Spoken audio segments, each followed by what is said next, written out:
지구 인구가 77억 8천만 명 정도 되어진다. 그런 데이터가 나왔어요. 그 많은 사람들 가운데 하나님이 우리를 아세요. 기적이라고 생각되지 않으세요? 이 평택이라고 하는 도시에서도 우리가 다 모르고 살아요. 예전에는 인구가 한 2만 명 정도 되었을 때 20년 전만 해도 서정리에 나가면 아는 사람이 참 많았어요. 그런데 지금은 모르는 사람이 더 많아서 나를 잘 몰라요. 하나님은 우리를 완벽하게 아십니다. 성경에서 하나님이 우리를 알다라는 단어를 야다라는 단어를 써주고 있어요. 그 단어의 의미, 나 당신 알아요. 나 용건이 오빠 알아요. 나 강은희 집사님 알아요. 이런 단어로 야다를 쓰는 것이 아니라 내가 아내와 결혼해서 배우자를 온몸으로 아는 것. 그래서 그걸 야다라고 해요. 하나님이 우리를 이렇게 완벽하게 알고 계세요.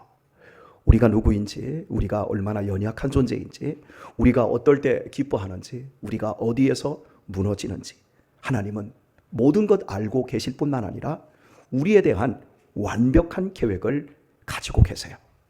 그래서 우리를 당신의 삶으로 초청해 주시고 우리를 그 길로 인도해 주시며 거기에서 믿음을 따라 살아가는 사람들에게 굉장히 많은 것들을 혜택을 주시고 또 보호해 주시는 그런 은혜가 있습니다. 하나님이 나를 안다라고 하는 이 사실에 감격할 수 있기를 축복합니다. 평택시장님이 저를 알아요. 그런데 여러분은 평택시장님이 여러분을 압니까? 잘 모르겠어요? 시청 중앙에 나가서 빨가벗고 한번 춤을 추고 나면 시장님도 금방 여러분을 알 수 있을 거예요. 그렇게 알면 뭐해요? 미친 사람인데, 그죠? 하나님이 우리를 안다고 할 때 우리를 저 미친 녀석, 저 못된 녀석, 저 정신없는 것, 저 정말 인간 말종, 이렇게 우리를 아시는 게 아니라 우리의 벌거벗은 모습, 그것이 얼마나 추한지, 그리고 그것이 우리를 얼마나 괴롭게 하는지 아시며 그것까지도 감싸주시고 우리를 선하게 만들 놀라운 계획으로 우리를 지도해 가고 계십니다. 하나님이 이렇게 우리를 알고 계세요. 여러분, 우리 삶이 버겁습니다. 삶에서 참 내가 어렵다, 살기가 정말 힘들다 이렇게 말할 때 이 삶의 근본적인 문제는 죄에서 기인되고 있습니다. 재물이 부족해서 내가 슬퍼요. 교육이 좀 부족해서 또 덜 떨어져요. 또 환경도 좋지 않아요. 건강도 좋지 않을 수 있어요. 하지만 근본적으로 인간을 불행하게 하고 삶의 의욕을, 삶의 질을 떨어뜨리는 것은 죄가 핵심이에요. 그래서 하나님이 나를 알고 계시고 내가 하나님의 자녀라는 사실을, 하나님이 우리를 피조해 주셨다는 이 사실을 모른 채 아주 심하게 우리의 자아가 왜곡되어 있어요.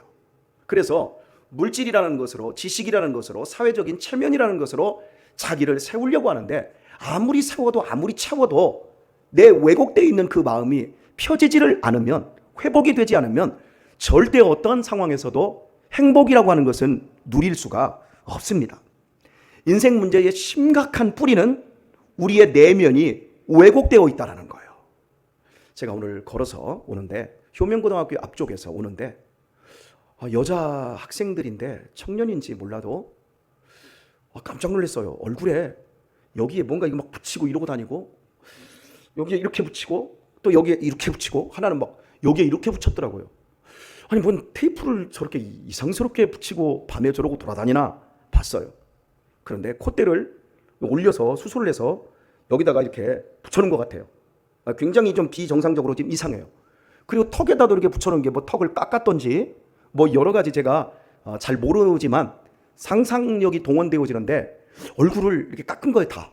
그리고 테이프를 이빨에 붙여놓고 이렇게 있는데 순간적으로 저는 오늘 준비한 말씀과 연결시켜서 저 사람들이 도대체 왜 얼굴을 저렇게 깎았을까? 왜 콧대를 저렇게 올리고 이마를 어떻게 저렇게 손을 댔을까? 분명히 그렇게 무조건 깎아내지는 않았을 거예요. 무조건 코를 높이지는 않았을 거예요. 여러분 성형할 때 어떻게 하나요?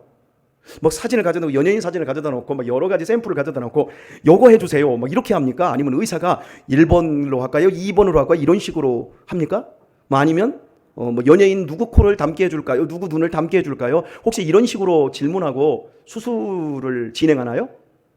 왜 아는 체를 안 해요? 예, 어떻든 간 그냥 무조건 깎지는 않을 거란 말이에요. 무조건 세우지는 않을 거란 말이에요. 누군가를 닮은 모습을 꿈을 꿔요. 그런데 요즘 대표적으로 우리 젊은이들이 누군가를 닮으려고 할 때 연예인들, 그 인형같이 생긴 참 한 5천만 명 가운데서 정말 몇 명 되지 않는 그러한 멋진 애들 데려다 놓고 그걸 계속해서 방송에서 보여주니까 저렇게만 되면 내가 행복한 사람이야. 내가 저 정도의 몸매, 저 정도의 얼굴을 가지면 나는 행복할 거야. 그러니까 거기에 다 미쳐버리니까 중학생이든지 고등학생이든지 자기의 외모에 대해서, 하나님이 만들어주신 외모에 대해서 만족을 못해요. 그리고 그런 것들을 자꾸 닮으려고 해요. 하지만 아무리 뜯어고치고 아무리 밀어내고 아무리 세워도 자기 자신의 왜곡된 마음이 바로 펴지지 않으면 절대 행복이라고 하는 건 있을 수가 없어요. 읽은 본문을 저희가 여러 번 보고 있는데 너희 안에 이 마음을 품으라 곧 그리스도 예수의 마음이니 말씀해요. 우리가 본받아야 된다. 우리의 마음을 품어야 된다. 여러분, 제가 그 유럽에 갔을 때 그 지역이 프랑스 어느 지역이었는데 휘그노들이 기독교인들 가운데서 그 프랑스에서 16세기, 17세기 종교 개혁이 한창이었을 때 개혁교회 교인들을 휘그노라고 했어요. 이 휘그노들이 주류 세력에서 쫓겨나서 산속 강가 이런 데서 살아가면서 말가죽 가지고 뭐 여러 세공품을 만들고 이랬어요. 영국에서도 마찬가지. 그래서 이제 산업혁명이 일어날 때 휘그노들에 의해서 또 청교도들에 의해서 일어나게 되었는데 그 휘그노 지역에 갔는데 운하를 이쪽에서부터 이렇게 땅을 파서 운하를 만들었는데 운하가 수평이 안 맞아요. 수평이 안 맞으니까 이쪽에서 배가 이렇게 들어가잖아요. 권유민, 이쪽에서 이렇게 들어가잖아요. 들어가면 저쪽으로 넘어가야 되는데 저쪽이 수면이 높아요. 그럼 어떻게 하냐면 중간중간을 관문을 만들어요. 1번 관문, 2번 관문, 3번 관문, 4번 관문 이렇게 관문을 만들어요. 그 관문에 이제 배가 이렇게 있으면 그 안에 이렇게 들어가면 저쪽으로 물이 높아요. 저기 언덕처럼 물을 산처럼 넘어가야 돼요. 그러면 여기도 관문이 있고 여기도 관문이 있어요. 그러면 배를 가운데다가 이렇게 딱 집어넣고 관문을 뒤에서 딱 닫아요. 닫은 다음에 물을 계속해서 그 안에 넣는 거예요. 그러면 수면이 이렇게 높아져요. 그러면 이쪽 수면하고 딱 맞게 되면 이쪽의 관문을 올려버려요. 그럼 올려버리면 배가 이만큼 가요. 이만큼 가서 한 100m 정도 가면 또 한 단계 또 올라가야 돼요. 그러면 계속해서 관문을 닫고 거기에다가 물을 계속해서 채워요. 채운 다음에 거기 이제 수평이 저쪽하고 딱 맞으면 이제 거기를 가는데 16세기에 이런 것들을 만들었어요. 우리 기독교인들이 이렇게 가는 거예요. 여러분, 우리의 인생 속에서 내가 우리 자녀들을 막 끌어가려고 해요. 내가 남편을 막 끌어서 행복의 세계로 가려고 해요. 내가 내 남편을 끌고 내 아내를 끌고 부모는 자식을 끌고 행복한 곳으로 가려고 막 끌고만 가요. 그런데 앞에 벽이 있어요. 물질, 인간관계, 사회적인 장벽들 이런 것들이 딱 버티고 있어요. 그때 우리가 끌려고만 할 게 아니라 내 뒤를 막아야 돼요. 내 인생의 과거로부터 오는 수없이 많은 나를 괴롭게 하고 나를 열등감과 수치감으로 나를 힘겹게 하는 그 모든 것들을 끊어내야 돼요. 뒤에다가 관문을 딱 치고 거기에다가 계속해서 하나님의 은혜를 채워야 돼요. 우리의 자녀들 마음에 하나님의 은혜를 계속해서 부어줘야 되고 내 남편의 마음속에 하나님의 은혜인 사랑 이걸 계속 부어줘야 되고 내 아내에게 내 남편에게 계속해서 부어주다 보면 내 인생의 내면의 수치감들을 내 열등감들 불행감들 이런 것들이 하나님의 은혜로 채워지기 시작합니다. 그러면 그런 것들은 수면 아래로 다 가라앉아 버려요. 이렇게 올라갔을 때 거기서 앞에 있는 관문을 다시 열어 젖히고 앞으로 전진하고 또 만나면 뒤를 막아야 돼요. 우리 인생은 딱 한 번뿐이에요. 내가 인생을 태어났을 때 내가 내 부모를 선택하지 않아요. 내 외모를 선택하는 법이 없어요. 나는 딱 한 번뿐이에요. 다시 고칠 수도 없어요. 그러면 내가 사는 인생 속에서 내가 어떻게 사는 것이 참으로 지혜로울까? 과거로부터 끊어내지 못하고 계속해서 원망하며 인생을 불행 속에 사는 거예요. 그러면 딱 한 번뿐이야. 그런다고 누가 알아주는 것도 아니야. 그런다고 뭐가 내가 불평하고 원망한다고 해서 해결되는 것도 없어. 얼굴 뜯어고치고 뭐하고 하면 나중에 나이 먹어서 얼거지고 막 독이 나고 그러면 막 저녁에 가렵고 힘겹고 남몰래 한번 뽀다구나게 선글라스 다 끼고 멋지게 한번 하지요. 그 다음부터는 계속 힘들어지죠. 그래서 우리 인생 속에서 우리가 정말 진정으로 행복하기를 원하면 하나님의 은혜를 계속 채워야 돼요. 말씀이 우리 안에 들어와야 돼요. 그리고 우리 안에 다른 사람을 용납하고 다른 사람을 인정해주고 지지해주는 이 모든 것들이 우리 안에서 계속 채워져야 돼요. 그런데 이런 것들을 채우지 않고 자꾸 끌고 앞으로만 가려고 해요.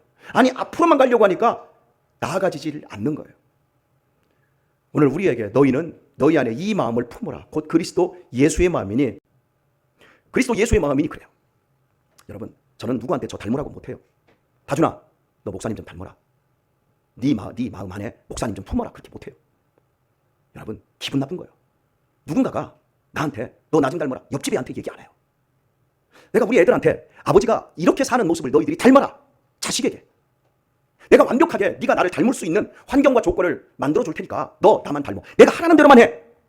하나님이 우리들에게 그냥 무작정 아무것도 없는 상태에서 너희 안에 이 마음을 품으라. 예, 그 마음을 품을 수 있도록 모든 것들을 다 만들어 놓고 우리들에게 예수님의 마음을 품으라고 하시는 거예요. 이 마음을 품으면 우리 안에서 역사가 일어나요. 우리 자신이 변화가 되어져요. 심각하게 내면이 변질되었고 왜곡된 이 마음 속에 하나님의 사랑이 채워지기 시작하면 이 마음에서 상상하지 못했던 생각들이 나기 시작하고 그 생각이 생명이 되어져요. 여러분, 하나님의 은혜는 생각으로 옵니다. 생각이 안 바뀌고는 생명이 우리 안에서 역사할 수가 없어요. 내가 평소에 하나님 없이 살았어요. 그냥 먹고 마시고 내가 하는 생각들마다 더럽고 추잡하고 정말 자기중심적이고 자아만을 위하고 이러고 살았어요. 그러다가 내가 어느 날 은혜를 받았어요. 은혜를 받았는데 나보다 어려운 사람이 더 많구나 라는 생각이 우리 안에 들어왔어요. 그러면 나보다 어려운 사람이 많구나라는 생각이 딱 들어왔는데 그 생각은 바로 하나님의 은혜예요. 여러분, 계란을 보면 우리가 계란 껍데기를 계란이라고 그래요. 계란 속에 있는 걸 계란이라고 그래요. 계란을 여러분이 왜 사요? 껍데기 먹으려고 사요? 알맹이 먹으려고 사요? 알맹이 먹으려고 사죠? 그죠? 하나님이 우리에게 은혜를 주셨을 때 생각이라는 껍데기 안에 생명을 집어넣었어요. 오늘 저 목사님의 말씀 내가 듣고 들었더니 저 목사님의 말씀이 내 인생을 바꿀 수도 있겠어. 내 인생을 복되게 할 수도 있겠어. 저 말씀 들어보니까 하나님이 나한테 생명의 씨를 주실 수도 있겠어. 아멘. 여러분, 우리 안에 이렇게 생각이라는 껍데기로 생명이 우리 안에 들어와요. 그럼 그것을 내가 딱 품고 내가 거기에 계속해서 물을 주고 거기에 거름을 주는 거예요. 그러면 그게 결국 생명이 돼요. 저는 오늘 여기 오면서 예전에 고등학교 때 내 친구하고 통화를 했어요.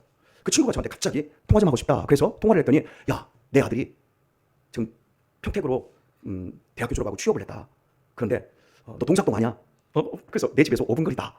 그랬어요. 그랬더니 요즘에 어려서 교회를 다녔는데 지금 안 다니거든. 그래서 원룸 하나 얻어줬는데 이렇게 그 이야기를 해요.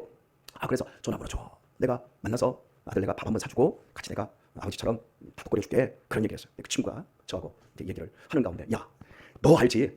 내가 세상에서 공부를 잘했냐? 내가 환경이 좋았냐? 너처럼 머리가 좋아서 너는 일찍이 농협에 들어가고 그렇게 잘하고 지금은 농협 나와서 사업에서 그렇게 많은 재물도 일구고 근데 나는 머리가 안 좋아. 내가 머리 좋았냐? 그냥 네 아들도 머리가 좋았나 보다. 그 다음에 내가 잘한 게 뭐 있냐? 야. 내 친구들 가운데 내가 잘한 게 뭐 있냐? 그랬더니 아무 말 안 해. 예수님 믿은 것밖에 더 있냐? 내가 예수님 믿는 게 이렇게 위대한 거다. 그랬더니 우리 아들도 너처럼 예수님 믿었으면 좋겠어. 그러더라고. 그래서 네가 전도에 좀 데려가라.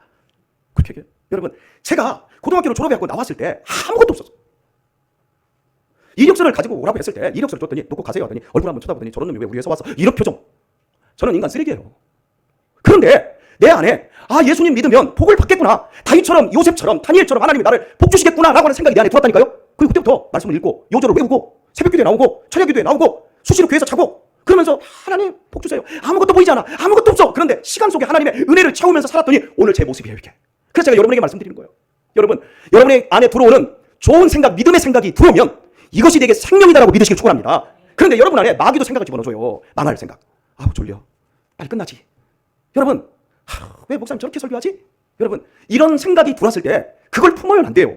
그 역시도 그건 사각이에요. 나를 죽이려고 하는 사각은 반드시 사망을 낳아요. 여러분이 지금 이 자리에 오셔서 지금 말씀을 듣는데 너희 안에 이 마음을 품으라. 여러분 안에 은혜를 채우기만 하면 왜곡되고 변질된 여러분의 마음과 여러분의 인생과 여러분의 어둠들이 물러가고 펴지고 여러분의 인생이 행복하게 되어지고 다른 사람에게 사랑을 나눠줄 수 있는 예수님 같은 사람이 될 줄 믿습니다. 이걸 찾아야 돼요. 제가 우리 아들 유민이 이름을 자꾸 부르는 이유가 뭔지 아세요? 한번 놀아요. 금요일이면 제가 집으로 일찍 왔다가 예배 때 말씀 잘 들어야 돼. 그런데 꼭 하나요. 탱자 놀아요. 그 예배만 시작하면 자요. 제가 얼마 전에 모태신앙 95%로 구성되어 있는 한 400명, 500명 되는 그 애들한테 설교하러 갔는데 설교를 듣다가 졸으면 내가 이해를 해. 왜? 내가 설교를 못하니까. 그죠? 그런데 설교하려고 딱 썼는데 자고 있어. 3분의 1이. 왜? 싫다는 거죠. 말씀 듣기 싫다는 거죠. 신학대학 학생들이요, 일반적인 목사님들이 가서 설교를 잘하는 목사님들이 가면요 굉장히 싫어한답니다. 그리고 처음부터 찬대요. 왜냐하면 설교를 너무 잘하는데 아이고 목사들 사는 꼬라지 다 그렇지 이러고 아예 처음부터 안 듣는다. 오늘 우리들의 병폐가 바로 이거예요. 우리는 우리 어린 시절에는 어떻게 말하는데 목사님들이 그렇게 욕을 많이 해도 그 앞에 가서 좋은 말씀 다 아멘으로 받고, 그래 하나님 살아계셔, 내가 그 말씀 배우면 들으면 내 인생이 바뀔 거야, 행복해질 거야, 하나님 나 같은 것도 쓰실 거야, 이런 믿음으로 기대하며 그 욕을 다 들으면서도 우리가 말씀을 듣고 아멘을 했어요. 근데 지금은 아무리 유능하고 좋은 설교자가 딱 가도 처음부터 다 판단하고 처음부터 차버려요. 하나님의 말씀이 생각 속에 담겨지지 않으면 아무 역사가 일어나지 않습니다. 우리 안에 예수님의 마음을 품는, 그래서 그 마음이 생명이 되고 사랑이 되고 소망이 되고 행복이 되고 운명이 되는 우리 귀한 성도님들, 우리 친구들 다 될 수 있기를 예수님의 이름으로 축원합니다.